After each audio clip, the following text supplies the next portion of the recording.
سورہ صفات پارہ نمبر 23 آیہ کریمہ نمبر 32 33 34 35 36 37 38 39 اور 40 نحمدہ ونصلی ونسلم علی رسولہ الکریم اما بعد فاعوذ باللہ من الشیطان الرجیم بسم اللہ الرحمن الرحیم فَأَغْوَيْنَاكُمْ إِنَّا كُنَّا غَاوِينَ فَإِنَّهُمْ يَوْمَئِذٍ فِي الْعَذَابِ مُشْتَرِكُونَ إِنَّا كَذَلِكَ نَفْعَلُ بِالْمُجْرِمِينَ إِنَّهُمْ كَانُوا إِذَا قِيلَ لَهُمْ لَا إِلَهَ إِلَّا اللَّهُ يَسْتَكْبِرُونَ وَيَقُولُونَ أَإِنَّا لَتَارِكُو آلِهَتِنَا لِشَاعِرٍ مَجْنُونٍ بل جاء بالحق وصدق المرسلین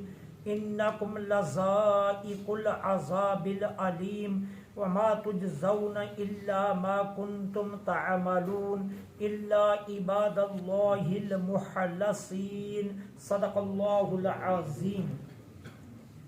فَأَغْوَيْنَاكُمْ پس ہم نے تم کو گمراہ کیا، انا بے شک کنا تھے ہم غاوین خود بھی گمراہ، فَإِنَّهُمْ پس بے شک یومئذ اس دن فی العذاب یہ سب عذاب میں مشترکون برابر شریک ہوں گے، انا بے شک کذالک یوں ہی نفعل ہم کرتے ہیں بالمجرمین مجرموں کے ساتھ، انہم بے شک وہ کانو تھے اذا جب قیلا کہا جاتا لہم ان سے لا الہ نہیں ہے کوئی معبود الا اللہ مگر اللہ، یستکبرون تو تکبر کرتے،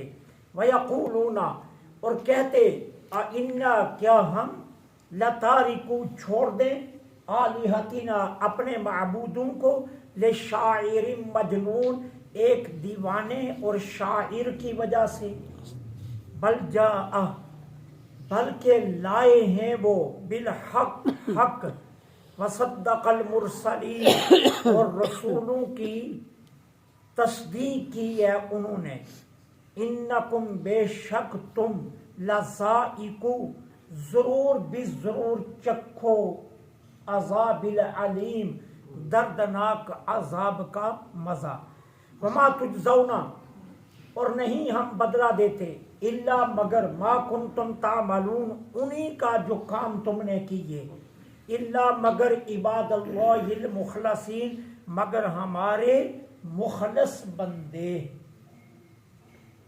اللہ جل سبحانہ و تعالی ان آیات مقدسات میں کافروں کو جو وعیدات ہیں ان کا ذکر فرما رہے ہیں۔ سب سے پہلا یہ ہے کہ سرداران کفر اپنے پیروکاروں کو اور پیشوا اپنے ماننے والوں کو کہیں گے، تسلیم کریں گے، ہاں ہم نے ہی تم کو گمراہ کیا تھا، ہم نے ہی تم کو گمراہ، پہلے انکار ہے، اب اعتراف کر رہے ہیں کہ ہاں ہم نے ہی تم کو گمراہ کیا، اور کیوں گمراہ کیا؟ اس لیے کہ ہم خود بھی گمراہ تھے۔ اب اگر آپ گمراہ کے پیچھے چلیں گے تو گمراہ ہوں گے، ہدایت والوں کے پیچھے چلیں گے تو ہدایت والے ہوں گے۔ بے شک اگر آپ نیکوکار اللہ کے صالحین نیک بندوں کے پاس بیٹھیں گے، ان سے تعلق جوڑ کر رکھیں گے تو یقیناً آپ کا شمار بھی اللہ کے نیک بندوں میں ہو جائے گا، اور اگر آپ بری محافل، بری مجالس اور برے ہم نشینوں کے پاس بیٹھیں گے تو ایک نہ ایک دن برائی کی جانب آپ بھی چلے جائیں۔ مولانا روم نے اس کے لیے سب سے خوبصورت مثال دیا۔ مولانا روم فرماتے ہیں نیکوں کی صحبت ایسے ہی ہے جیسے عطار کی دکان، اللہ، اور بروں کی صحبت ایسے ہی ہے جیسے لوہار کی بٹی۔ آپ کوئی کام نہ کروائیں، آپ لوہار سے کوئی کام نہ کروائیں، لیکن اگر آپ اس کے پاس بیٹھیں گے تو پھر بھی کوئی نہ کوئی آگ کا تنکا آپ پر گر کر آپ کے کپڑوں کو جلا دے گا۔ اور عطار کی دکان پر آپ جائیں، خوشبو خریدیں نہ بھی صحیح، لیکن خوشبو پھر بھی آئے گی۔ نیکوکاروں کی محافل میں بیٹھنے سے آپ کے مزاج میں نیکی کا اثر پیدا ہونا شروع ہو جائے گا، اور بروں کی محافل میں بیٹھنے سے آپ بروں کی طرف جانا شروع ہو جائیں گے۔ تو انہوں نے کہا ہاں ہم ہی نے تم کو گمراہ کیا، اور اس کا سبب کیا ہے کہ ہم خود گمراہ تھے، ہم خود گمراہ تھے، اس لیے ہم نے تمہیں بھی گمراہ کر دیا۔ ٹھیک ہے نا؟ اب دیکھیے میں آپ کو ایک مثال دیتا ہوں۔ آپ انتہائی محبت کے ساتھ اللہ تعالیٰ کے اولیاء کے لیے، اپنے اساتذہ کے لیے، اپنے ماں باپ کے لیے، آپ جو ہے اپنے اہل محلہ کے لیے، دوستوں کے لیے آپ مغفرت کی، بخشش کی، خیر کی، بھلائی کی دعائیں مانگتے ہیں۔ ٹھیک ہے نا؟ آپ کا تعلق کسی ایسے بندے کے ساتھ ہو گیا جو ان لوگوں کا قائل نہیں ہے، اس نے کہا ان کو دعا کا فائدہ نہیں پہنچتا، ان سے تعلق کا فائدہ نہیں پہنچتا، نتیجہ کیا ہوگا؟ آپ دور ہو جائیں گے۔ اب وہ جو آپ دعائیں کر رہے تھے، برے کی محفل میں جانے سے آپ اللہ سے مانگنے کی عظیم نعمت سے بھی محروم ہو گئے۔ تو اس طرح بروں کی صحبت برا اثر ڈالتی ہے، اور اچھوں کی صحبت اچھا اثر ڈالتی ہے۔ ٹھیک ہے نا؟ اب دیکھیے جو ابو جال کی بات سنتے رہے، ابو جال کے پاس بیٹھتے رہے، اس کے جو ہے نا وہ پنچایت خانے میں جاتے رہے، وہ کفر پر ڈٹے رہے، اور کوئی فارس سے چلا، کوئی حبشہ سے چلا، کوئی ایران سے چلا، کوئی کہیں سے چلا، اور سرکار دو عالم کی صحبت میں آ گیا، تو اللہ تعالیٰ نے اسے وہ مقام دیا کہ قیامت تک کوئی اس کے مقام کو پہنچ ہی نہیں سکتا۔ یہ فائدہ ہوتا ہے بروں اور اچھوں کی صحبت کا۔ اب اللہ تعالیٰ کیا فرمائیں گے؟ فَإِنَّهُمْ يَوْمَئِذٍ، پس اس قیامت کے دن، فی العذاب مشترکون، یہ عذاب میں سب شریک ہوں گے، متبوع بھی اور تابع بھی، پیشوا بھی اور پیروکار بھی، لیڈر بھی اور کارندے بھی، سربراہ بھی اور ماتحت بھی، سبھی کے سبھی پھر عذاب میں برابر شریک ہوں گے۔ اب ان سرداروں کو عذاب دیا جائے گا تو ساتھ ان کو بھی دیا جائے گا۔ اور اللہ تعالیٰ فرماتے ہیں کہ یہ کوئی نئی بات نہیں ہے، یا یہ کوئی نیا طریقہ نہیں ہے، ہمارا روز ازل سے یہی دستور چلا آ رہا ہے کہ ہم مجرموں کو ان کے جرم کے برابر سزا دیتے ہیں۔ اِنَّا كَذَلِكَ نَفْعَلُ بِالْمُجْرِمِينَ، ہم مجرموں کے ساتھ ایسے ہی کرتے ہیں، ہمارا یہ دستور ہے، کوئی نئی بات نہیں ہے کہ کوئی کہا جائے کہ یہ عذاب ان کے لیے مختص کر دیا گیا ہے، یہ عذاب صرف انہی کو دیا جا رہا ہے۔ کہا نہیں، ایسا نہیں ہے، بلکہ یہ قیامت تک روز اول سے ہمارا دستور ہے کہ ہم مجرموں کو ان کے جرم کی سزا دیں گے۔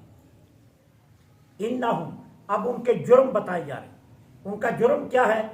جب انہیں کہا جاتا اللہ کے سوا کوئی معبود نہیں تو آگے سے تکبر کرتے۔ اب کہتے کیا؟ جو نظر نہیں آ رہا اسے کون مانے؟ جو دکھائی نہیں دے رہا اس کی کیسے عبادت کی جائے؟ جس کا کوئی عطا پتہ نہیں ہے اس کو ہم کیسے تسلیم کر لیں؟ یہ جواب دیتے، اور یہ جواب ان کے یہ نہیں تھے کہ وہ حقیقت تک پہنچنا چاہتے تھے، حقیقت تک نہیں پہنچ، تکبر کی وجہ سے جواب دیتے۔ ایک ہوتا ہے انسان حقیقت کی جستجو کرے، اور جستجو کرنے والا پھر اس راستہ جستجو پر پڑ جاتا ہے۔ اب آپ کہتے ہیں ہمارا رب ہمیں نظر نہیں آتا، ہم کس کو سجدہ کریں؟ تو کسی نے آپ کو سبق پڑھایا، آپ سجدہ کرنا شروع کرو، یقین کے ساتھ کرتے جاؤ، ایک دن تمہیں دکھائی دے گا، اور پھر وہ دکھائی دے بھی دیتا ہے۔ ایسا تو نہیں ہے کہ نہیں دکھائی دیتا، ہمارے پاس آنکھ نہیں ہوتی دیکھنے والی، اس لیے ہم وہ تاریخ ہو جاتے ہیں۔ علامہ اقبال علیہ الرحمہ کے مکتوبات میں آتا ہے کہ علامہ اقبال علیہ الرحمہ کو کسی نے خط لکھا کہ کیا آج بھی حضور نظر آتے ہیں؟ علامہ اقبال سے یہ کسی نے سوال کیا تو اقبال نے جواب میں لکھا یہ کہ وہ آج بھی چلتے پھرتے آتے جاتے ہیں، صرف دیکھنے والی آنکھوں نہیں۔ اللہ، تو آنکھ نہیں ہوتی ہمارے پاس، جن کے پاس آنکھ ہوتی ہے وہ دیکھتے ہیں۔ علامہ جلال الدین سیوطی نے 71 مرتبہ سرکار کا جاگتے ہوئے دیدار کیا ہے، اور امام بخاری کہتے ہیں میں جب بھی کوئی حدیث اپنی کتاب میں درج کرنے لگتا تھا میں سرکار کے روضہ انور پر جا کر حضور کو سناتا تھا اور آگے سے جواب آتا تھا یہ قول ہمارا ہے، پھر میں اپنی کتاب میں لکھ لیتا تھا۔ حضرت سید کبیر الدین رفاعی رحمۃ اللہ علیہ سرکار کے مواجہ شریف پر گئے، عرض کی نانا جان جب میں اپنے علاقے میں بیٹھا تھا وہاں سے میری روح آپ کو سلام بھیجتی تھی، آپ کی روح مبارک کو، اور آج میں سامنے آ کر بھی، آج میں موجود ہو کر بھی اگر میری روح سلام بھیجے تو پھر فائدہ کیا؟ نانا جان میری خواہش یہ ہے کہ آج میں سلام کروں تو سرکار کی روح جواب نہ دے، سرکار خود جواب دے۔ اللہ، تو ایک نہیں کہتے ہیں مواجہ شریف پر اس وقت 9000 سے زائد بندہ تھا جنہوں نے اپنے کانوں سے سنا، سرکار نے قبر مبارک سے جواب دیا سلام۔ تو یہ ہونا چاہیے، آنکھ ہونی چاہیے دیکھنے والی۔ تو جب انہیں کہا جاتا اللہ کے سوا کوئی معبود نہیں تو وہ بجائے اس کے کہ جستجو کرتے، اللہ کو ڈھونڈتے، تلاش کرتے، آگے سے تکبر سے کہتے، کیا کہتے؟ اِنَّا لَتَارِكُ، کیا ہم چھوڑ دیں آلیاتنا اپنے بتوں کو؟ ایک شاعر اور دیوانے کے کہنے کی وجہ سے الیاذ باللہ آقا کریم کو شاعر اور دیوانہ کہتے ہیں، حضور کی ذات پاک کو۔ اب اللہ تعالیٰ فرما رہا ہے کہ مجرموں تمہیں سزا اس لیے دوں گا کہ ایک تو تم نے توحید کا انکار کیا، اور اس سے بڑا جرم کہ تم نے میرے محبوب کا بھی انکار کیا۔ ایک جرم تمہارا یہ ہے کہ توحید کو نہیں مانا، اور اس سے بڑا جرم یہ ہے کہ محبوب کریم کو نہیں مانا، اس لیے تم مجرموں کو یہ سزا ملے گی۔ اب یہ تو شاعر اور مجنون کہتے ہیں نا، اب اللہ تعالیٰ آگے سے ان کا رد فرما رہا ہے۔ اللہ فرماتا ہے بل جاء بالحق، وہ تو حق کے ساتھ آئے، اللہ وہ تو حق کے ساتھ آئے۔ اور میں نے آپ کو سورہ یاسین میں شاعری کے متعلق بتا دیا تھا، ساری شاعری حق نہیں ہوتی، شاعر ہمیشہ غلوب کا جو ہے نا وہ کام لیتے ہیں، شاعر ہمیشہ غلوب کلام میں کرتے ہیں، ایک چیز کو اس کی وقعت سے بہت زیادہ بڑھا چڑھا کر کرتے ہیں، کبھی اپنی محبوبہ کو چاند سے تشبیہ دے رہے ہوتے ہیں، کبھی سورج سے، کبھی ستاروں سے، کبھی گلاب کے پھولوں سے، تو یہ مبالغہ کر رہے ہوتے ہیں، ٹھیک ہے نا۔ اور کہا میرا محبوب شاعر نہیں ہے، میرے محبوب کی زبان فیضان نبوت سے نکلا ہوا ہر جملہ سچ ہے، وہ تو سچ کے ساتھ آئے۔ وصدق المرسلین، اور انہوں نے ہی تو سارے رسولوں کی تصدیق کی ہے، آدم سے لے کر عیسیٰ تک جو جو رسول بن کر آیا مہر ہمارے محبوب نے ہی لگائی، انہوں نے ہی تصدیق کی ہے۔ تو وہ کیسے ہو سکتے ہیں؟ اگر وہ شاعر ہیں تو عیسیٰ کے ماننے والوں پھر عیسیٰ کے بارے میں کیا خیال ہے؟ موسیٰ کے ماننے والوں یہودیوں موسیٰ کے بارے میں تمہارا کیا خیال ہوگا؟ حضرت عزیر کو رب کا بیٹا کہنے والوں عزیر کے بارے میں پھر تمہارا کیا خیال ہوگا؟ عزیر اللہ کا نبی ہے، عیسیٰ نبی ہے، موسیٰ نبی ہے، یہی تو تصدیق میرے محبوب نے کی ہے، جنہیں تم شاعر اور مجنون کہہ رہے ہو۔ کہا نہیں، وہ تو سچ لے کر آئے۔ انکم لذائق العذاب العلیم، آج تم ضرور بے ضرور دردناک عذاب کو چکھو، یہ تمہیں ضرور بے ضرور دیا جائے گا۔ اور سنو میری ذات رحیم ہے اور کریم ہے، یہ میری شان کو لائق ہی نہیں ہے کہ میں کسی کو بلا وجہ عذاب دوں یا بغیر جرم کے سزا دوں، یہ میری شان کو سزا بار یہ میری شان کے خلاف ہے. میں وہ رب ہوں کہ جو بغیر کسی جرم کے کسی کو نہ سزا دیتا ہوں اور نہ بلا وجہ کسی کو عذاب دیتا ہوں، بلکہ میری تو شان یہ ہے کہ کوئی جرم کرے تو ایک جرم گنتا ہوں اور کوئی نیکی کرے تو اسے 10 نیکیوں کا ثواب ہے. سبحان اللہ. ایک نیکی پر 10 نیکیوں کا ثواب دیتا اور ایک جرم پر ایک جرم گنتا ہوں. میری تو شان کریمی یہ ہے. اس لیے تم یہ نہ سوچنا تم سے زیادتی ہوگی. جو بھی تمہیں عذاب دیا جائے گا وہ تمہارے اعمال کی وجہ سے ہوگا. وما تجزون، نہیں ہم جزا دیں گے، الا مگر بما کنتم تعملون، مگر اسی کی جو تم نے کرتے تھے. جو جو کام تم نے کیے ہم اسی کی سزا دیں گے. جو کام تم نے نہیں کیے اس کی سزا نہیں دیں گے. جو کام تم نے نہیں کیے اس کی سزا ہرگز نہیں دیں گے. اور اگر تم کہو ہم نے اچھے کام کیے تو ہماری شان یہ بھی تو دیکھو نا، تم نے ہمارا انکار کیا لیکن دنیا میں ہم تمہیں پالتے رہے.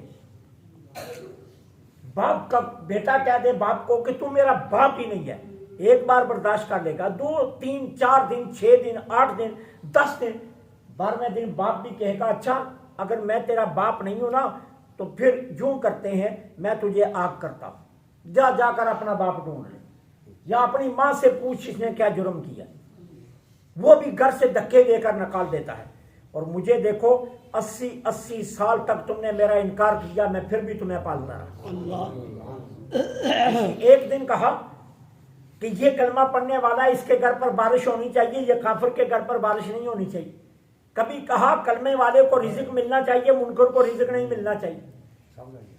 سب کو دے رہا ہوں، جو مانتے ہیں انہیں بھی دے رہا ہوں، جو نہیں مانتے تمہیں بھی دے رہا ہوں، بلکہ تمہیں زائد دے رہا ہوں. ماننے والوں کو تو پھر آزمائشوں میں ڈالتا ہوں اور تمہاری زندگی میں تو داد و عیش ہی بہت ہے.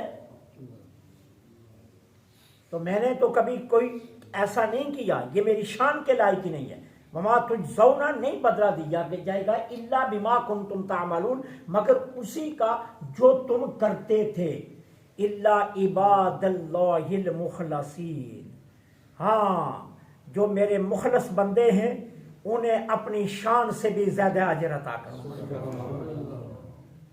جو میرے مخلصین ہیں انہیں زیادہ اجر دوں گا. اور وہ زیادہ اجر کیا ہوگا کہ ان کی خطاؤں پر پردہ ڈالوں، ان کی لغزشوں پر پردہ ڈالوں، ان کے گناہوں سے درگزر کر دوں گا، انہیں بغیر حساب کے جنت میں بھیج دوں گا. ارے انہیں ذلیل و رسوا نہیں کروں گا. میدان معاشر میں سرے عام اونچی آواز نہیں فرشتے لگائیں گے. جب ہمارا کوئی مخلص بندہ آئے گا ہم فرشتوں کو کہیں گے قریب آ کر ہم سے بات کر لینا، ہمارے بندے کو رسوا مت کرنا.